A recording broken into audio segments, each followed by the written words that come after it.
Today's video is brought to you by Vincero. Hey brother! And welcome everyone to another Super Carlin Brothers review. Today we'll be giving our full spoiler review of Frozen 2. Let's dive on in. Hey brother!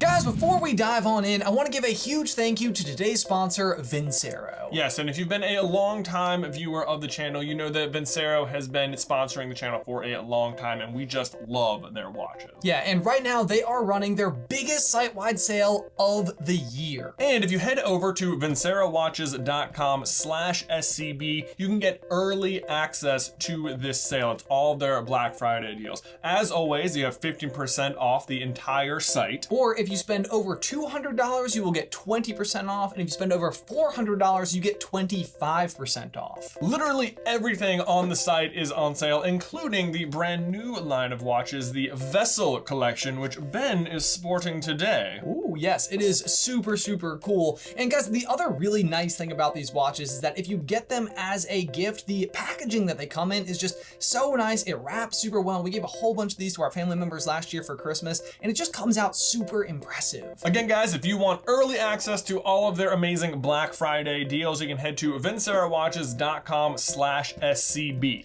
And remember, guys, you are going to get 20% off orders over $200 or 25% off orders over $400. Link is in the description down below. Oh. No, it's more like, Oh. one more time. Oh. We can't do it. We cannot do it. Man. This is why we don't sing. This is it. That's the exact explanation right there. Yeah. Oh my gosh. But that like single tune is like ingrained into my brain. Oh my gosh. I've just been like humming it whenever I'm like, my voice isn't doing anything right now. I guess I should hum. My broom is new.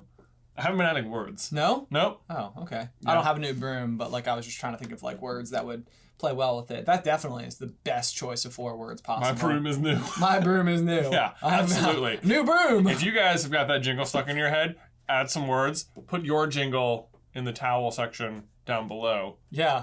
Maybe at some point we'll like have a video where we just sing. And it's still not good. No. Sorry. It was a little, Little pitchy. yeah, it was a little pitchy.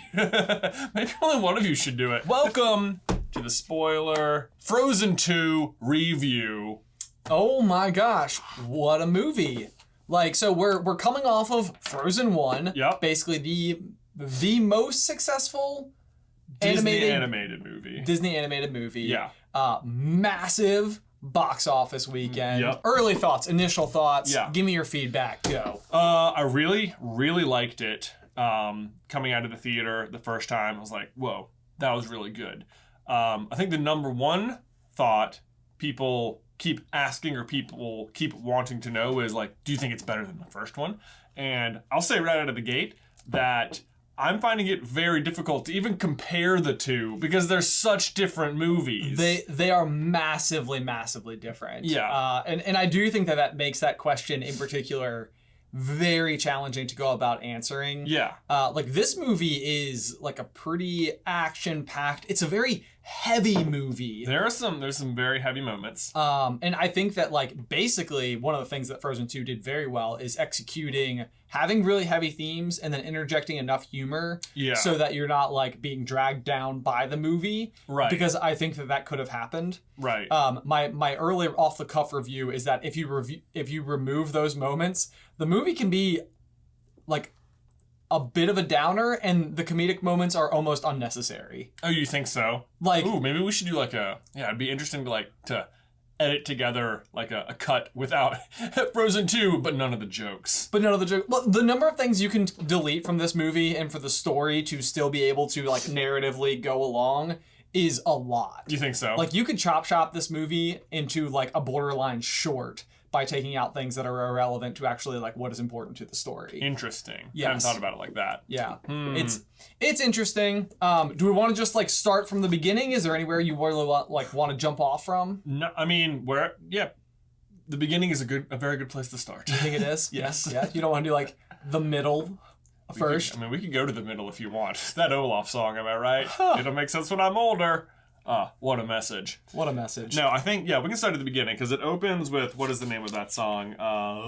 Some Things Never Change? Yes. Yeah. Well, I guess it starts with them as little kids. Right, with sort of the backstory from the parents. So the setup. We get a little bit more explanation from the parents, Queen Iduna and King Agnar. Are the parents' names, and that's sort of interesting. You get like a little bit more of an idea of like what they were like as parents, what Anna and Elsa were like as kids. Yes. And it definitely like lays the groundwork for why something would have happened long ago and then hasn't really been relevant up until now. Right.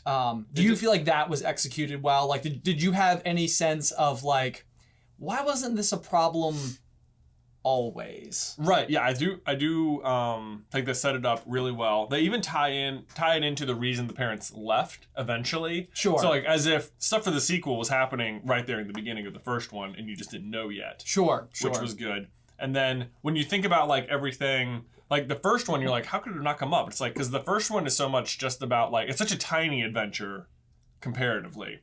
Like, it's like Elsa coming to terms with her powers, whereas this is like Elsa coming to terms with why she exists. Sure, yeah, sure. There's no doubt about that. But so, and you're okay with the idea that it was absolutely 100% required for Elsa to have come to terms with her powers, have mastery of her powers, before the spirits ever would have come calling. I think so, because it's not until she has the mastery of them that she's even able to awaken them. I think it's because she has that sort of mastery that she's able to start feeling, because she says like, my magic can feel it. Right. Which like before she was simply trying to not feel her magic. Now she's letting her magic itself feel things. Sure. So I do think it was necessary in that regard. And then I don't love how they handled like Elsa telling Anna that the spirits have been awakened. She's like, I accidentally awakened the spirits of an enchanted forest. And she's like, oh, that's not what I expected you to say. Oh, she's right, like, yeah. Wait, what? Is that what you just personally did? Weren't they calling you ahead of time? That was a little confusing, and you just sort of have to blow past it. Well, and that's the reason I asked the question, is because like you said, like, yes, she awakens them. Like it's part of like what her powers are maybe capable of doing, but they were calling her first. Right. Like there's sort of that, like that was one of the things where I was kind of like, well, okay. Like, and maybe you're right. Maybe just kind of like, let's establish the plot somehow. Somehow, some way, this needs to have not come into effect prior to now. Yeah. We're going to roll with that and assume it's okay. Yeah. Okay. So then where would you say that you feel like Elsa is at as an individual at the beginning of this movie? I think... So the movie takes place, I think they say like 5-6 years after the first one. Is that right? Yeah. I actually did not catch that, if that's the case. Yes, I think it is taking place years in the future. Okay. Like in real-time years, I guess, because that's how long it's been since the first one came out. Sure. So I think she is at a place, and they kind of dive into it in that song, that some Things Never Change. I know I can't remember the name of that one. Where she's very, I think, like, she's at a happy place where everyone she loves is around her all the time. They're all inside the castle, and she's like, she has this internal feeling of not knowing, like, kind of like knowing this isn't where she belongs, but this is a good place to be. Okay, so, like, she is basically, like, living as an outsider in her own kingdom, in a way. Exactly. That's essentially exactly what's happening. Okay. I think. Yeah. So instead of, like, a kingdom of isolation, it's, like, isolation within a kingdom? Ooh. That's a really good line. Thanks. Were you thinking about that one? No, it just came to me just now, and I was like, sometimes this is why we never talk about the movies. I feel like you and I, before we review them, because sometimes there's so many good thoughts that come out and it can only happen once. So there you guys was. Just watch lightning strike. That's pretty much exactly what it is. I feel like she's sticking around and she's doing her, like, she knows she's the queen. Yes. Like, which is something she has to do. Okay. But it's not responsibility she wanted or sought out or was even ready to accept. It's just like, this is her birthright, so she has to do it. Okay. But I think she's also struggling with, I must have powers for a reason. And until now, I've only wondered about how to not have powers. And now I'm wondering, why do I have powers? Like, what's the why of it? Not the, like, should I have powers? It's like, yes, it's cool, I got it. But now she doesn't know why. And it's like, she can feel that, like, that calling starting to come. And I think she sort of knows, like, I physically have to do this. I must be the queen because I'm the queen. Right. And these people need a ruler. But I think, yeah, she very much knows she's doing it as a responsibility, not as a desire. Okay, so I think that's kind of interesting because I think a common sentiment is this idea of like, am I meant for something greater? Mm-hmm. And that's a strange thought for the queen to have. Well, like I agree it's a strange thought for the queen to have, except it's like a weird thought for everyone has that feeling. Yeah, of course, no, right, for sure. But not everyone has magic powers. Right. Which she does, which gives her a little bit more, I think, credence to wonder, am I actually meant for something? Sure, sure. Yeah. Like, is there a reason? Okay, so then moving on from there, the whole plot of the movie is going to be kind of set up by this idea that their grandfather, Anna and Elsa's grandfather, once upon a time was the ruler of Arendelle. He had basically, made contact, and they were like associating with the Northuldra people. Yep. And they sort of had a coexistence that seems to have worked in some capacity. Yeah. He basically comes up with this grand plan to, build a dam, and the dam is supposed to make the waters more rich, and, it's better for everybody. And it also serves as like a physical, literal bridge between the two people. It's like a physical metaphor. Right, a physical metaphor. Yeah. Of course, we know what comes to happen is that the king ultimately turns his back on the leader of the Northuldra people, which then angers the spirits. In the process, Anna and Elsa's father, Agnar, as a child, is basically knocked unconscious, and their mother, a member of the Northuldra tribe, then rescues her as a reward.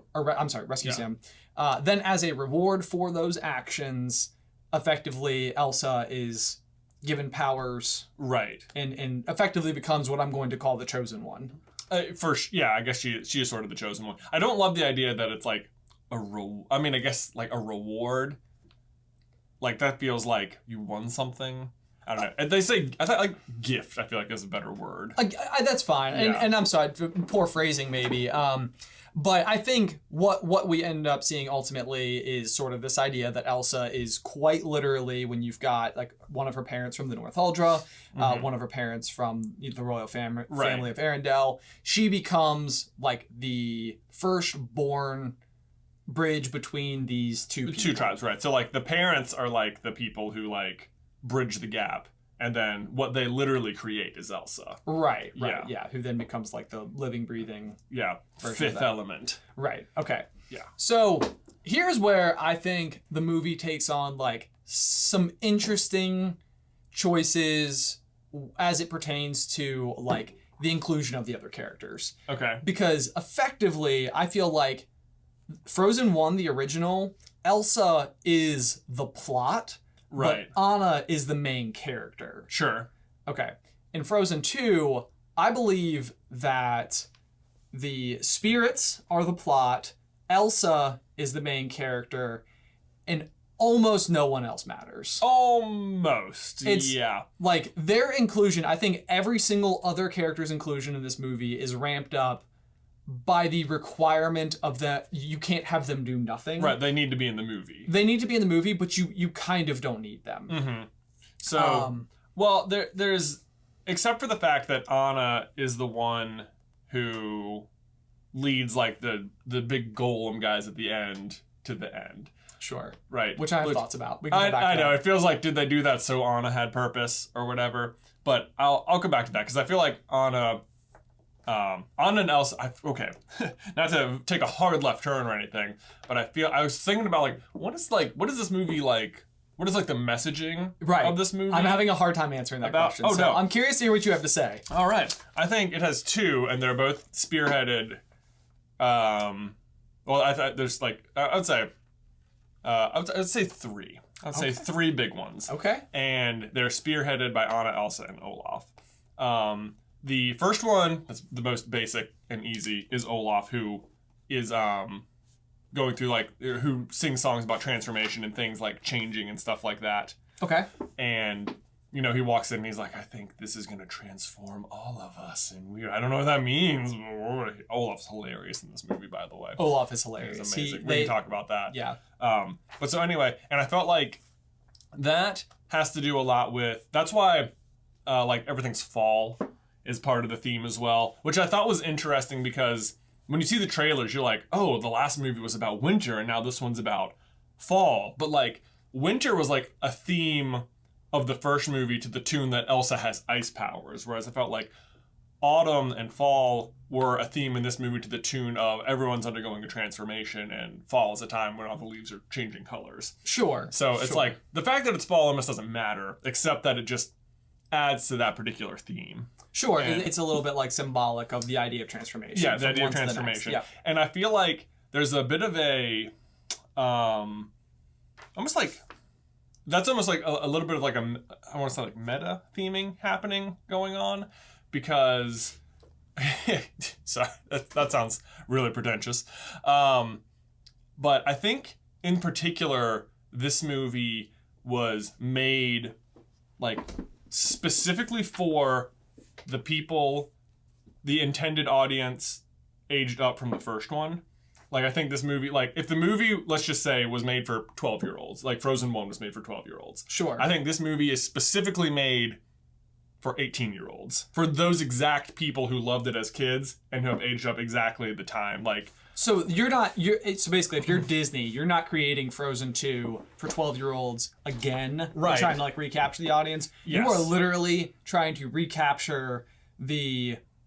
Yeah, I mean, it's still general viewing. Of course, I understand that, yeah. I think this movie will be the absolute most impactful for the people who saw it as kids, grew up, experienced the time in between, and are now watching this one as well. Okay. Because I think that's part of the big transformation process. Like, Olaf literally looks at the camera at one point and says, "You're a lot older."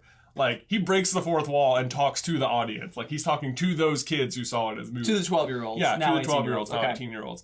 And, like, the whole thing is, like, I like to use the phrase seasons of life a lot. Okay. And I think, literally, there's, like, a season change in the movie. But I think that's literally what happens. And he's seeing, like, everything will make sense when I get older. And Elsa's whole journey is about, like, self-acceptance. Sure. I think that's another big theme of it. But I think that in particular is part of the transformation thing as well. Like, wherever you were 6 years ago, like, just think about that right now if you're listening at home or watching or whatever. Like, where were you 6 years ago? Where are you now? Like, guaranteed your life is so much different. Right, absolutely. Like, especially if you were, like, a 12-year-old when you first saw it and are now an 18-year-old. Like, the difference in your life between 12 and 18 is so vast. It absolutely is. Whereas, like, not that anyone might not have changed as well, but if you're, like, going from, like, 40 to 46 or something, it's probably a lot more the same than it was at different ages. At different ages. Like, although I would argue for us 6-7 years ago, we were all getting out of college. Oh, all yeah. of our friends were getting their first jobs, maybe getting married for the first time. For sure. And now everybody's having kids. Yes, and everyone's buying having houses. kids. But my life's vastly different than it was 6 years ago. Sure. For sure. Sure. Like, that's true. So I think you can still feel it that way. But if you're seeing this movie, like, if 10 years from now, you're a 12-year-old and you watch Frozen 1 and then an hour later you watch Frozen 2, I don't think it's going to have the same impact because you didn't experience that time and then see the characters again who have also gone through this change with you. Okay, so you almost feel like part of the viewing experience involves having seen the first one and then waiting for the second one to come out. Yes, and growing up in that time, because it's about growing up in a lot of ways. And, like, especially if it's... so, weirdly, in the scope of history, this is going to have been, in my mind, like, made for a very specific, narrow slice of people. Like, anyone can watch it and enjoy it, but maybe the intended messaging who will get it the most is a very fortunate group of people who were a certain age when it came out, and then were a certain age when they grew up. And that little slice will move on through time, and that'll be like the perfect intended audience for this movie. The perfect intended audience. Not that anyone can enjoy it. Maybe that will end up being its own new generation name, the perfect intended audience. As determined by audience. Disney Animation's That's Frozen right. series. I don't know. Okay, so all that being said, do you think any of the characters in the movie actually come out of the mist transformed?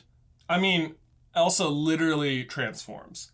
Like, she puts on, she goes from the blue dress to the white dress, she lets her hair down, she has the big swirling smoke. Okay, so there's a literal transformation. So she changes clothes, gets a haircut. Yeah. Sure, I did that last Wednesday. Olaf also, I mean, literally transforms and then he's turned into powder and is revived. I mean, there's a physical, I mean, I don't know. There's some light symbolism there. I will give you that. Light symbolism. And he does transform. He does grow up. I mean, he starts the movie, he's like, I'm so much more mature now. And he's hilarious in that way. In his like naivety about maturity. But he is also like at one point when Elsa shoves her and Anna away, he experiences anger for the first time ever. And Anna's like, you're bad? And that was like, I think that's part of his transformation and like growing up too, is that he's like, you know, not just this happy, carefree, go lucky little snowman all the time at every moment anymore. Well, I think there's something to be said for that. Like this, I think there's an idea with Olaf where he's sort of like developing this almost like encyclopedic knowledge where he just has like all of this information funneled into him. Yeah. But then you are also seeing the difference between like, what is always like the phrase that we use? Like he's being learned but inexperienced in life, and we are watching him actually have a life experience that then yields things that you can't learn out of a book, basically. Right, that yields like wisdom rather than smarts. Exactly. Yeah. Exactly. So I think that there's something to be said for that. But I feel like a lot of the characters, and I went through, and this is like one of the big challenges I'm having with this movie is like, what is the message? Like, what is the main like theme of the movie? And do any of these arcs actually go anywhere that I personally felt like were meaningful? Like, I feel like across the board, almost everybody goes into the mist and then doesn't really super change. Like, for me, I looked at it as if like Elsa is this person who she's battling sort of with this idea at the beginning of the movie where she's like, she even in her first song, she says like, I've already had my adventure. Like I need to resist this one. Like I need to resist the temptation to go and do it.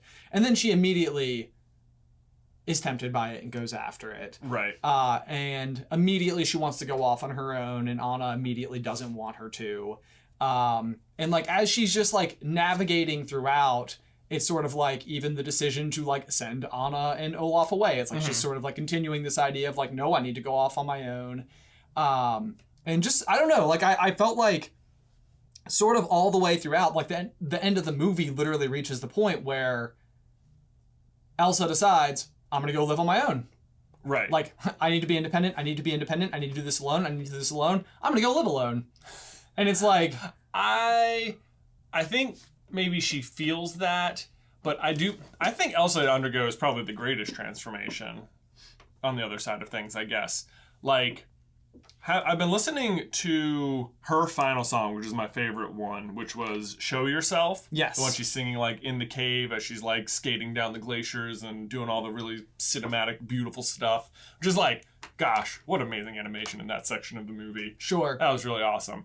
But like, as I'm like watching it the first couple times, like you're still like wondering like who's she gonna find? Like that question sort of running through your head.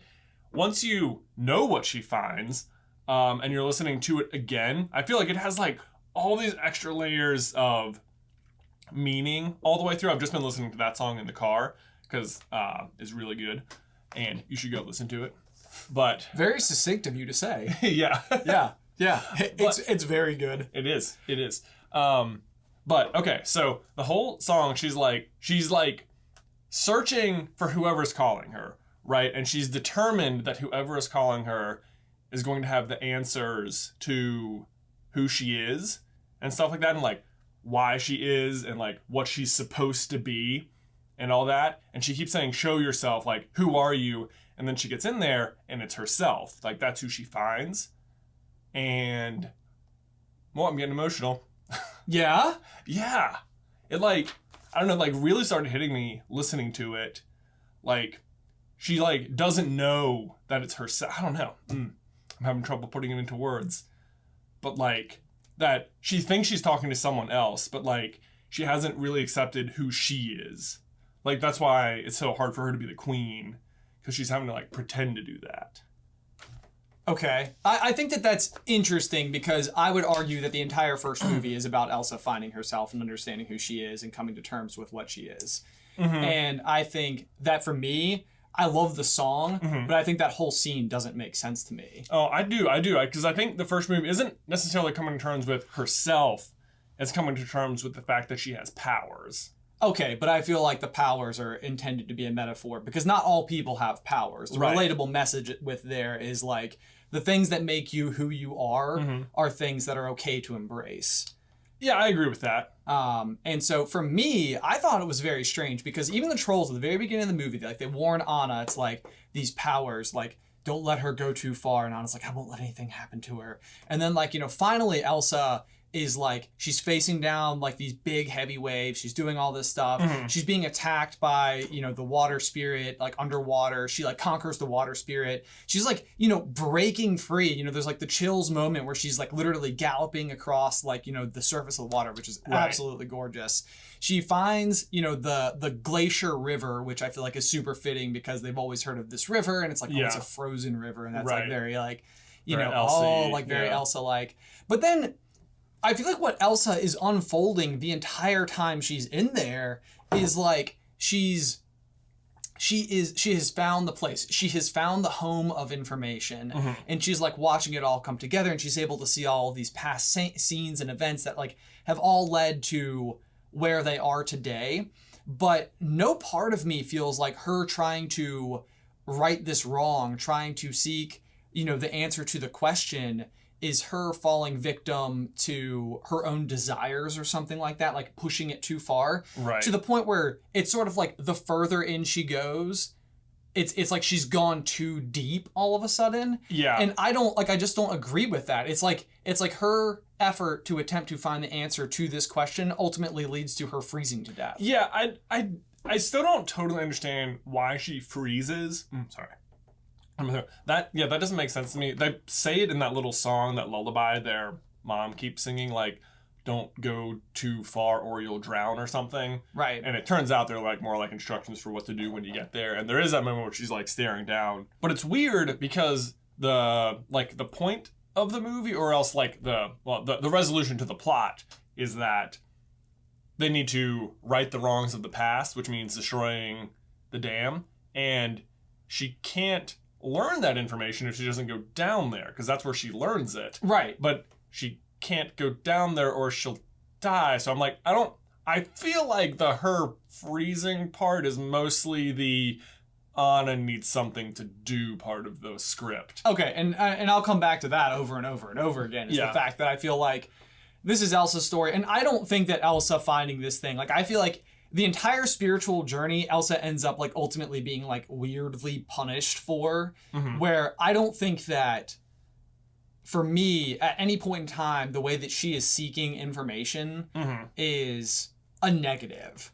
Like it's not her falling victim to her own desires. It's not her like really it's not like behaving recklessly. It's not her putting her needs before the needs of her people. It's like she's doing all of the right things and then, finally sees the scene unfold and shoots the ice out into the world for, to go find Anna. Right. Which then brings me to what I feel like is the other just very like frustrating part of this movie is Anna is in this cave with Olaf and she gets this, ice blast that comes in that basically explains, like here is grandfather about to slash, the Northuldra tribe leader. Yeah. And like from behind while he's like kneeling with a cup of tea. And it's just like her interpretation of what that means is over the top. Like it reminds me of, and I said this even after we walked out of the theater, but like the scene in Toy Story 2 where Woody's like watching the roundup and the prospector and Jesse are inside the cave and he lights a stick of dynamite. Little woodland creatures run over and tell Woody what's going on, and Woody's like, what's that? Jesse and Prospector in an old abandoned mine, the Prospector accidentally lit a stick of dynamite thinking it was a match, and now they're about to be blown to smithereens?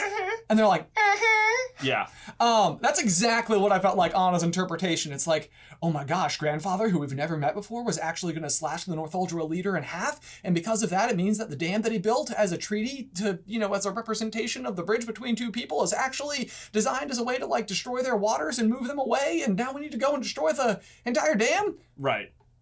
Oh. It's like, it's like, Anna, no. Like, I don't, it's like, that's so much interpretation, and the idea of destroying the dam, and then what she is doing effectively is, as far as she knows, sacrificing her people. Right. Because, like, we know that if the dam breaks, that is going to basically wash away all of what is Arendelle. Right. And in that moment, she believes Elsa to be dead. So it's not even like, well, maybe Elsa can save it. And it's not even like Elsa sent me this so that I could do this, so that I could execute it and no. So, like, I think that is, like, I think getting that... So the only, like, I agree with you. It's a little... She interprets it a little too spot on. Sure. Yeah. But I will say, like, at the very least, she knows Elsa is looking for the answer, so that for her to receive this, like, it must be the answer in some way. Like, it's meant for her to jump to conclusions. Okay. Like, in a succinct way. I think she does a little too good a job of it, but I understand where you're coming from. It is frustrating how much she gleans from it. From what is otherwise, I think, a small amount of information. Yeah. However, she does also say that the other thing that she gets out of this is that's the reason everyone was forced out of the town, because we have to destroy the town. It's like, so they do throw that in there as like a one-line explanation for like, oh, it's okay to destroy the dam because everyone's out of the town anyway. Right. So I'm sacrificing the buildings, but Arendelle is a people, not a place, kind of thing. There you yeah, go. She goes very Thor on it. Very, very Asgard. Very Asgard. Oh, it's even from that place. Oh, it's based in the same area. Good point. What do you know? Maybe it is Asgard. Oh, Arendelle's Asgard. That's a video. That's a video. So there is some of that, but I think I don't know. Let me ask you what you think about this, because so said Olaf's sort of spearheading the transformation thing. Elsa is kind of doing the self-acceptance thing, and then I feel like the other one. So I think almost weirdly, what this movie is kind of about, especially towards the end, is like mental health. Yeah. Like really taking care of yourself. Like, I think that's what Elsa was failing to do, was like she's been so busy taking care of literally everybody else in the kingdom, like she has like failed to let herself take care of herself. Like, sure. Like maybe she's not deserving of her own like self-love or something. Sure. And that's why when she finds out the person who's calling her and the purpose is just to be herself, it's like, oh, that's so. But anyway, I feel like Anna, on the other hand, is her section of the mental health spectrum is like depression. Right. Right. I would agree like, with that. She's like wearing all black throughout the movie. And I just made a list of everything that Anna is going through before she ends up singing her little song. And it's that first, her parents die. Then Elsa keeps the secret that she's been hearing this voice from her. Then they literally confront the boat that her parents died on, and she sees like a reenactment essentially of it in the statue. Then Elsa literally shoves her away. Then Kristof leaves, or that already happened, but he leaves without a word. Olaf dies, and then all these things happen to her, and then she's left at like the bottom of a cliff in a dark cave, and it's just like, man, I get it. No, and that's fair, and I do think that like you're taking such a sunshine and rainbows type of character that is Anna, right? And it's like it's a little like crushing to me to think that anybody like that would ever have to endure oh yeah, like so much negative along the way, right? And I actually do. I feel like one of the more like I love one of the decisions that they made about animating her is at the end, like when Elsa is like laying all the truths on her, like I'm alive, the town's okay, like everything's all right. I love that she's having this like snotty that she's crying. doing the ugly cry. Yeah, yes, it's I so love perfect. That. It's like because that is the most relatable kind of crying there is. Yeah, it's like what? Yeah. I felt like that was like their little dot, like in the first movie where she wakes up and her hair is all like right. They gave her like a very real like moment, like real life. Like, yes, this is what people look like when they cry. And they're snotty and they're gross and right. So yeah. I think that was perfect. That was good. But okay. Go ahead. Okay, sorry, yeah. So literally what I wrote down about this, I'm going to read it because I feel like I'm going to try to re-articulate it, and I think maybe I got it right here. But Anna starts the movie with her song alongside Olaf about how things aren't going to change. She's maybe clinging to this idea that they have found a world that is great, and like why would they ever do anything to jeopardize that? Like Elsa's mission, like, you know, like leave or whatever. Right. I think that she's way overprotective of Elsa to a point where it's like, at points, I think she even exclaims to Kristof, "That's my sister," and it's like, Yeah, he knows. Like, Yeah. I think it's when she's like in the wind orb. Right. Or whatever, and it's like, okay. A little overprotective. She's unwilling to let her take on the journey alone and ultimately has to be sent off per Elsa and discover how much she has to like make it on her own. So like I almost think Anna's unwillingness to let Elsa take things on alone is like a projection of her inability to take things on her own. That like, could be. like Which is then why like her big moment is like taking down the dam like by herself. Sure. Yeah. And I think it is a weird psychological projection because this is a thing, you know, it's like if you're exhibiting a certain behavior or, you know, whatever, I think very frequently you will put that onto the other people around you and assume that they're all acting in the same manner. And I feel like Anna can't possibly come to terms with the idea of Elsa taking it on her own because in her mind, what could possibly be worse than having to take something on your own? Which I do think... That, I mean, even that makes sense, though, because she spent, you know, or like being... I mean, because she spent, you know, whatever, all that time as a child, basically completely alone in the castle. Right. So, like, why could you ever want to do anything alone if I could go with you? Right. You know, like, I was alone forever, and... that was no good.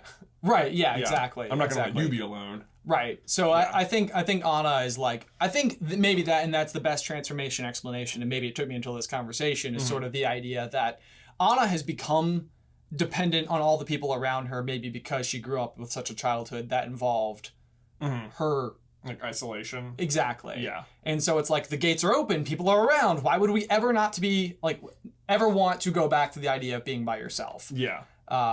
So that's an interesting take on it, I think, for sure. Yeah. Although it does involve peeling back some layers. For sure. But that's okay. Because you can experience it just, you know, over time. There you go. Yeah. So let me ask you, though, because it's definitely about depression, her, like, song, when she's just stranded there.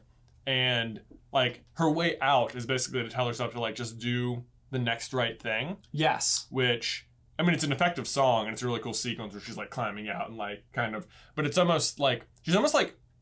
I don't know if the message there...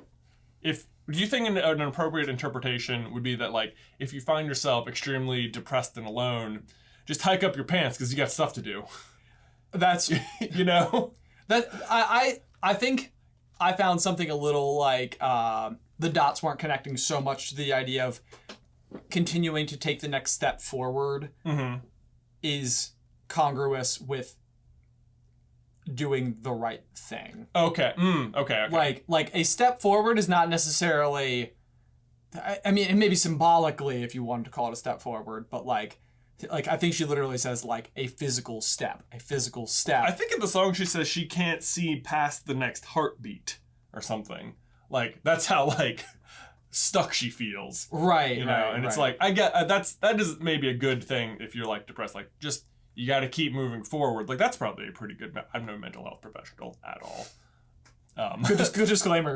Yeah, let me tell you, you know, you got to keep moving forward and keep looking up, even if it's just for one more breath. You know, if that's as far as you can see, maybe that's okay. But like, it's sort of. I feel like maybe that's the message they're going for, but they sort of also just like, toughen up, Buttercup. Sure, you know? Sure. Yeah, like, you know, your back's against a literal cave wall. Yeah. You know, you're going to have to jump really far in order to make it to the next thing. That's not most people's physical depression location. Right, you know? right. Yeah. So that's a question to be interpreted. I don't know. Sure. Yeah, I'm just interested to know how people interpret that. Like, if that's like a healthy interpretation of it, or if they get the message they're going for, or if that's sort of like a right. Because I'm sure they're not trying to give any sort of like condescending. No. Of course not. Of course not. I think what's fascinating about this movie, and maybe even the way that we've both psychoanalyzed it, and as we've been talking, I feel like me even knowing what's going on in your personal life with certain things, it's like, it's easy to see why the things that resonated with you and how they did.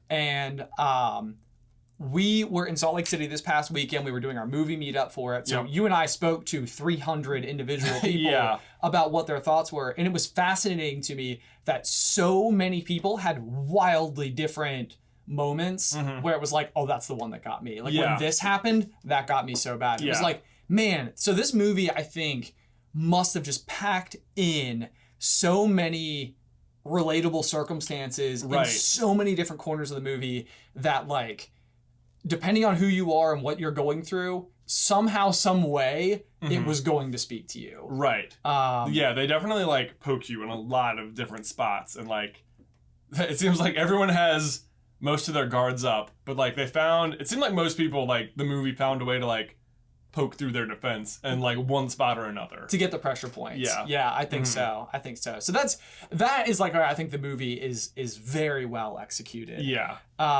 But yeah, so maybe moving on to something a little less heavy, which is exactly what this movie did. Yeah. Did you guys think we were going to talk about depression and mental health and taking care of yourself in this review? You should totally do that. Yeah, you should. Anyway. So the comedy factor in this movie is spectacular. It is like brilliant. Yes, it is. Like, Olaf is wonderful comic relief, as always. And this is, okay, since we started doing these reviews, I've started to, like, notice a common thread. And that is that if I walk out and my favorite character from the movie was the comic relief, maybe that's not a good thing. Sure. Like, that means, like, because you're supposed to like the comic relief. Like, they're there to make you feel good in the rest of the movie, but they're not, like, the point of the movie. No. So, like, when I came out of Rogue One, K2SO, loved it, my favorite part. Right, Like, when I walked out of The Lion King, Timon and Pumbaa, my favorite part. So, but I walked out of this, Olaf was amazing. He wasn't my favorite part. He wasn't, like, my favorite thing that happened in the movie. Okay, that's interesting, because I do agree with you. I think that what I wrote down literally in my notes is that Elsa is my favorite part of me this too. movie. Yeah, Elsa's my favorite part. But I do think Olaf is absolutely the second, and that even in and of itself, I think, is fabulous execution of the comic relief, because I mean, it's like the Cars 2 phenomenon where it's like everybody loved Mater in Cars 1, and then Cars 2 was like, well, we'll give you way more Mater, and it's like, well, that was way too much. Yeah, it's like comic relief is there to be the comic relief, not to it is be a the main function character. of storytelling, not storytelling. Right. That's why everyone hated that Olaf Christmas special thing, because they made him the main character. Right. Just right. Guys. So I think what they did so well with this, though, is having Olaf just be like so ridiculously likable. I loved it. One of my favorite things in the movie is his recap of Frozen 1. Oh, that is an amazing scene on so many levels. I think a number of people's favorite scene was when he's like, at least their parents are alive. Parents are dead. The parents are dead. Also, I love the lieutenant's reactions. Oh my gosh. He's like following it beat for beat. That to me, yeah, I thought that was such a fascinating decision to include, because it's only like one or two cutaways. Like, it's not a lot. Yeah. But it's the fact that, like, Olaf is giving this entire reenactment. Everybody's confused as to how these people just showed up. Somebody has magical powers. Olaf is a talking snowman, and it's like he's put all that aside and is completely captivated by the story. Like, like, poor Anna. They very easily could have cut to him being like, what is going on? Because, like, Olaf goes on for, like, maybe, like, one beat too long, which is the perfect amount. Too long to go, because it's like, yes, that's part of the humor. Right. But, like, they could have made the lieutenant very easily just been like, what is happening? But he is just, like, engaged, and that's so much funnier. It is. It was a really good decision. Oh my god. The voice acting of the lieutenant was really good too. Sterling Brown? Yes, is that who that he's is? on This Is Us. Yeah, there you go. Yeah, that was really good. Yeah. So I thought that was really good. Kristof's song. Oh my gosh, Kristof's song. Okay, so I feel like there's a question to me about how important it is to like the movie the way that you end up liking the movie based on your first watch of the movie. Because the first time I watched it, I was a little put off by it. Were you? I was like, it's funny, but, like, for one, I don't know this song, and Frozen 1, I think, absolutely nailed the ability to like every single song on your first listen, right and I don't think Frozen 2 had that, though I do think the music is amazing. But so watching it the second time, though, and I knew that it was coming, and I was like a little bit more in tune with the song because I like knew where it was going and everything. I was like, this is pretty great. Oh my gosh. And so I was laughing out loud the second pass. Yeah, I think the second time for me it was a little bit, because the first time you're just like, you don't quite know where they're going with it. Right. And they keep upping the ante, like, over and over. And, like, at first it's sort of like like Sven's actually singing. You're like, okay. All right, like I see what they did. They did the little magic thing. They want Sven to talk. It's, right, cool. But then you've like literally got like Kristof, like his like face taking up half the screen. He's like over here and like the other one. Yeah. He like goes up to the pine cone and does like the singing. I don't know. Like 3 of him are popping out from the trees. They just like 100% leaned into this like 80s rock ballad / boy band. Just pause the movie for a music video moment that keeps getting funnier and funnier. Yes. Yeah.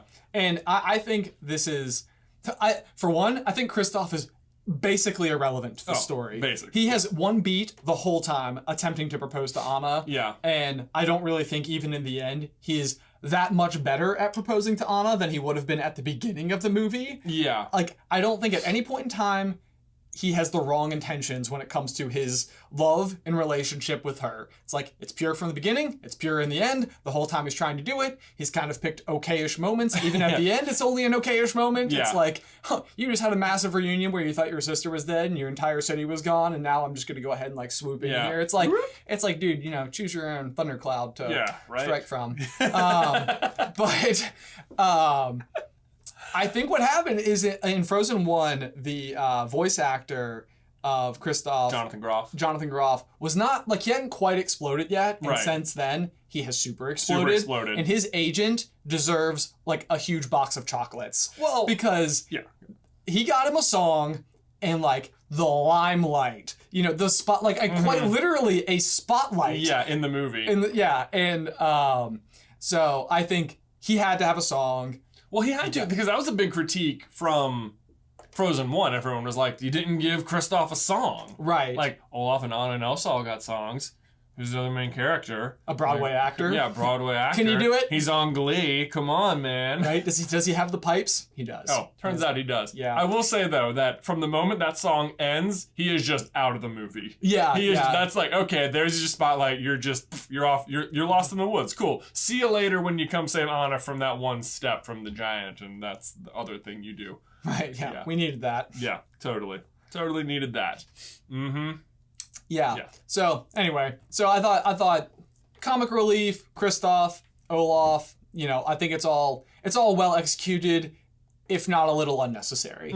Okay, this is total nitpick. Right? At the beginning of the movie, Elsa's staring up at these giant portraits and she's saying like how everyone she loves is inside these walls or whatever. Yes. One side, Mom, Dad, Anna, Elsa as little girls. Other side, Elsa, Anna, Olaf, Kristof, Sven. Right? Okay. I don't really have a problem with this, except that Kristof's plot in the movie is proposing, and it just seems like maybe they wouldn't have a giant portrait of him in the castle until he was like actually like part of the royal family. Actually married, you know what I'm saying? I think that's a reasonable critique, yeah, especially like when the whole point is that like otherwise it's sort of like, should we paint the boyfriend in? Yeah, let's do it. We're gonna have to take it down if they break up. This is like the classic family photo when you're dating someone and you're not like married to them yet, and nobody knows, like at wedding photos, it's like, do we include them until we know whether or not they're going to be here forever? Because otherwise they're going to be in the photo forever. And like, Beth and I have this big sign from our wedding that we use as like our guest book. Yes. For people to sign. So everyone signed like as a couple and stuff. Yes. And there's definitely like 2 or 3 names on there, and it's like, those people broke up and we only liked you and now that person's gone. So if you're one of those other people. Melvin. Call him out, why don't you? Oh, poor Melvin. Yeah, you know who you are. Okay, so back to Frozen and not Melvin. Other things that we have going on here are the spirits. Yeah. So basically our compass needle from the beginning, we do learn that they are in fact earth, fire, wind, and water. With Elsa being the obvious 5th other element, ice. Oh my gosh. You know what's so annoying is that we totally figured out this whole compass thing, but we failed to realize that diamonds point in 2 directions and that they were pointing to the center as much as they were pointing out. Well said. Frustrating. Well, you know what? I think we still did fine. I think so. Actually, I'm going to give us 70% credit for all 4 elements. Oh, yeah. It's the 5th element. Yeah. Yeah, no, I think we did pretty good there. And when Elsa pulls the water out of the ship and sort of like reforms the scene that happened there, I thought that was step one of elemental mastery. Oh. Because I would argue that water is a different elemental mastery than ice. Well, it just seems like if you watch like The Last Airbender, all the waterbenders can also do ice. Okay. And they can like control it and they can like freeze it and whatever. But if you watch Pokemon. True. And also, if you've seen Frozen, it's not like she's ever whipping water around. Never thwipping. No. So I would say, for the sake of Frozen, because they literally call her a fifth element as well, I'm calling it two different things, and that she can in fact control it. Also, this is two thoughts. One, they break the dam, and then Elsa races out on the horse, and the way she saves the town is just by instant ice dam construction. Yeah. To divert the water, which also, and I understand she's just had her big Gandalf Elsa the White moment, and she comes out, and I'm going to just assume she's way more powerful, because 20 minutes earlier, she's trying to like freeze the wave in the ocean. Oh, right. And it just cracks. Yes. And this is a much, much, much bigger wave, and she just blocks it. Just blocks it. Just no problem. I had some issues with the way in which that water was then immediately non-impactful. Like, it would have still flooded at bare minimum, like, ground level of the castle for a beat. Like, Yeah. I understand that it maybe wouldn't, like, that the water would have eventually, like, reached equilibrium. Yeah. Like, that's sort of the idea. But it was enough water to where the water level would be considerably higher. Yeah. Like, you can't... It's hard to block a lake's worth of water. Yes. That's with a single wall. Like, it's okay if it kind of gets a little damaged, you know? Right. Like you can still save it without it. Right. Yeah. Yeah. Then you can do like some rebuild the city, and like then Anna's big reveal at the end as Queen of Arendelle is like after the city's been repaired. Yeah, that's what they did. That's how it could have been. Oh, wow. But anyway, so the spirits I thought were interesting because the decisions were a little they were interesting choices in terms of how I think they were executed in the movie. Yeah. So for water, we have the water spirit, the horse, which I think is underexplained in the fact that I knew what a water spirit or a neck, spelled N-O-K-K, knock. Yeah. Knowing what that was from our research helped me be perfectly at peace with it. Although I don't think that the movie actually helps you understand what a water spirit is. The salamander being the fire spirit, is there just the one salamander or is it all salamanders? Is he just the one? I don't know. It's also not super clear why the wind, Gale, and why the lizard are just like attacking all of a sudden. Right. Like, that's not super clear to me, like, other than for Elsa to have something fun and actiony to do. Like, they just sort of attack out of nowhere. And it's not as if then water and earth also attack. Like, when she goes into the water attacks, but it's not like it hits her on land. And it's not like the earth giants are like, you're here? I guess they do feel her presence and they sort of look for her, but not... You'd think those would be the ones that would find her the fastest. Okay, so my issue with the spirits is that I feel like there's sort of an epic moment with the fire spirit where she's like, doing the whole like putting out of the forest all at once. Then she sort of like pins it and she realizes, she like sort of shows it mercy. Right. So I think like you can understand that the fire spirit is sort of like, oh, okay, like you're not here to kill me, like you were just afraid for yourself. Right. And so they're like sort of at peace with each other. So they sort of like work that out. I think the water spirit is the horse, and she sort of like tames the wild stallion, so to speak, like in the water. Like, and I think that makes sense. Like the water spirit is like, we're not at odds with one another. We can work together to help accomplish the goal. I think the wind is a little less clear, like with Gale. Yeah, it's like, was the wind intending for her to do the ice blast and get those like moments in time? Like, was that the point? Like, is it not actually attacking her? It just wants her to freeze these moments? I'm not sure. So that's the thing. Yeah. So it's like the other two are like physical manifestations, kind of sort of something you can see. Yeah. Whereas Gale is only ever like a gust of wind, and it's sort of like she attacks it, freezes everything out, and then it just sort of like rustles everyone's feathers, and it's sort of like, oh, we're cool, Gale. Yeah. And then the Earth Giants, she like goes on her final mission without ever reaching peace with the Earth Giants, in my Right. opinion. So it's like, it's sort of like if you're going to have her master, you know, water, check. Fire, check. Yeah. You know, wind, check. It's like, have something with the Earth Giants before we get there. Right. Well, so here's the question then. Do you think, because they make it so much about Elsa, and I guess like Anna kind of tricks the Earth Giants or whatever, but you know, at the end, she's like, "You're the bridge," and she's like, "Actually, a bridge has two sides," which I really love that line. But like, does that mean that like both Anna and Elsa are both the bridge? So like Elsa covers 3 of them, but Anna gets the last one.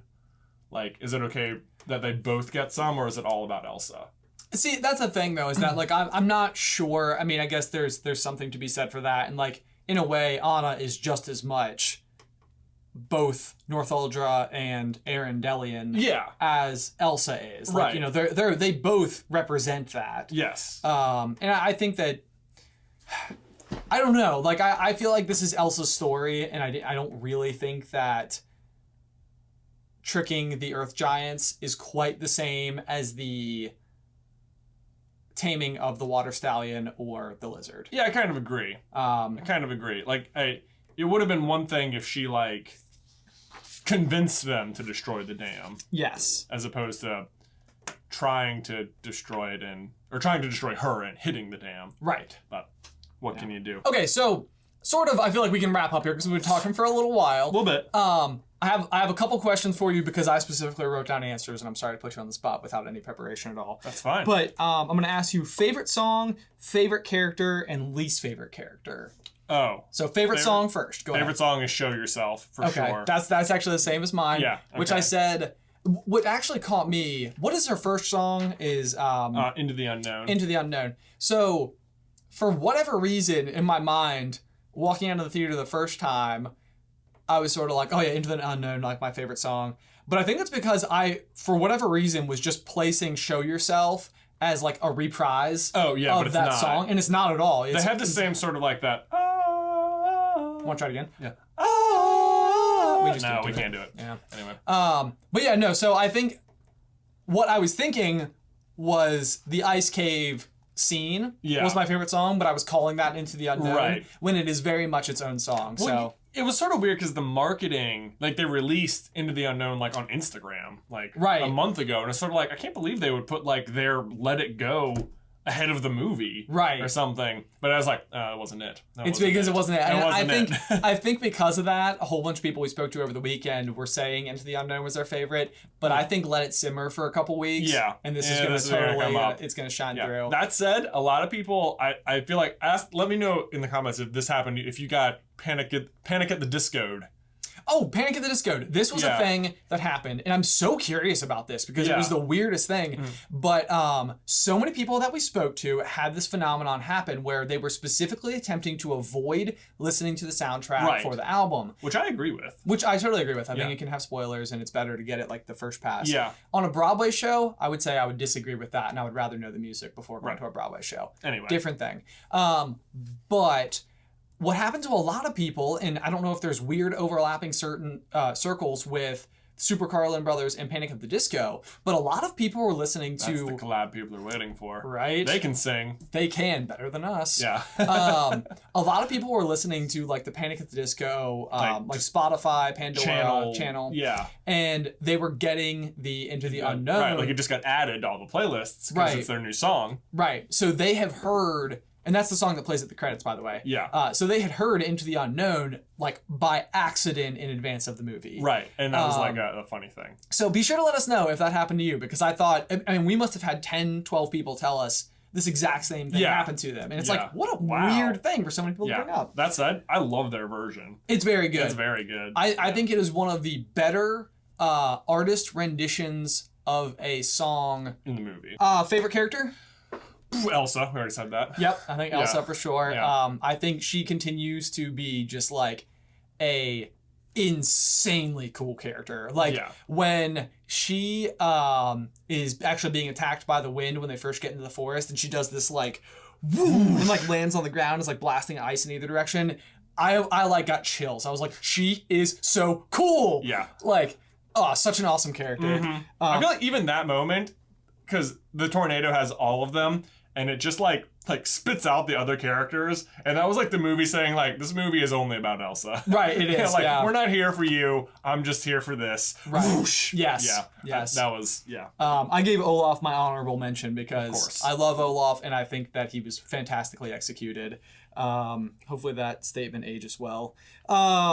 Least favorite character.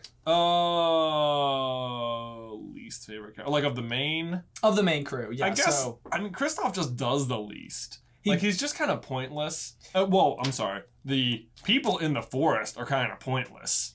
Ultimately, like they were just such non-entities, and I think I was expecting them to be a much bigger deal, and they just weren't. But of the main core, I would say Kristof. okay. Doesn't do much. So mine sort of shocked me because my fiance Alice has always reminded me of Anna. Oh. Like they're both like these super bubbly people that have like very contagious personalities and people like gravitate towards them. And I loved Anna in like just her like consistent enthusiasm and like excitement. And I mean, she's a character that has always made me happy. And very understandably, I think a portion of what we're seeing is her handling all these hits that are thrown at her, like I said before. Like, it is a depressed version of her. But I feel like for the first half of the movie, she does almost nothing but reiterate, Elsa is my sister, and you're not doing this alone. Right. And we promised. And it's like, there's 3 sentiments on repeat where I think that the writing could have allowed for scenarios for her to bring better counters to all of the things instead of just saying the obvious, like, but you're my sister and you promised. Right. Where it felt like naggish to me at a point where it's like, okay, but like Elsa has proven herself a bit here, like, and she might be the chosen one, like she might need to go do her thing a little bit. Right. Yeah. Well, there are some moments where Elsa's like I need you to trust me, or like I have this feeling and whatever. And Anna, like, to her credit, is like, okay, like you have a feeling that you have to go do this, and that's what you're going on. She's like, oh, okay, I believe you. I'm in. Right. Okay. But also we're doing it together, and you have to bring me. Right. Or else you're my sister. Also, this is a total aside, but the journey from Arendelle to the Mist, way too short. There needed to be, like, you know, if the journey is going to be like, you know, from here to here between these X's, like, at bare minimum, we need something to happen right there, you know? We need a middle X. There needed to be something. Middle X. No middle X. Nope. So, scale of 1 to 10, 1 to 100, how do we rank these? Do we have a system? Let's go out of 100. Out of 100, give me your number. I'm going with a 90. A 90. That's right. Oh, fascinating. Okay. Boom.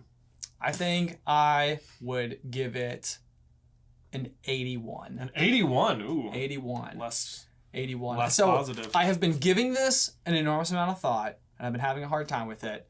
But I might still like Frozen more. I think that's fine. I mean, they're both really good. It's like I said at the very beginning. I find it very hard to compare the 2 movies because they are just so different. They are wildly different, and I will tell you, without giving numbers, there is disparity in a weird inverse way between the Rotten Tomatoes critic score, audience score, where the critic score is lower on this one, higher audience score, and then it's a flip for the other. Really? And I feel like that is the general tone that I've gotten from most people that I've spoken to, where as a casual viewer of the movie, it is a wildly enjoyable experience. Yes. I will say, I feel like Frozen 1 gets a lot of bonus points because, like, I'm sure if you're in the film sector of YouTube at all, the phrase subverting expectations has become like a really popular phrase. Sure. In the last, buzzword. It's like a real buzzy kind of phrase. But I would say that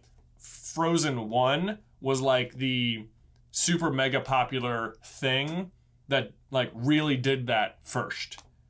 Okay. And like in that, like they had like Hans being the twist villain wasn't. I mean, that was like Prince Charming being a little bit of like there was that. And like that the romance song was kind of the villain song, but mainly that the act of true love was sisterly love rather than... Yes. And I think that was a huge thing that people like loved. Yes. And that really subverted expectations. And I feel like since then, it's that I feel like that was like the catalyst. That's just my personal opinion. I don't know if that's true. I'm sure you're going to tell me I'm wrong. And That's that okay. Frozen didn't break down any barriers or anything. But that's why I loved it back in the day. And I kept trying to articulate that exact phrase in my head for so long. I think a video I almost made was like, why Frozen is so amazing, like before we even did fandom content. Sure. And I think I would have danced around the phrase subverting expectations forever. But isn't it nice though when you finally get something and you're like, that's what it is. That's Yes, what it is. That's what it was. Yes. It tricked me at every corner. Yes. Yeah. Anyway, so is that it for your questions? I think that's it for my else? questions. I think that's everything. All right. Well, let us know. What was your favorite song? Who was your favorite character? Better than Frozen 1?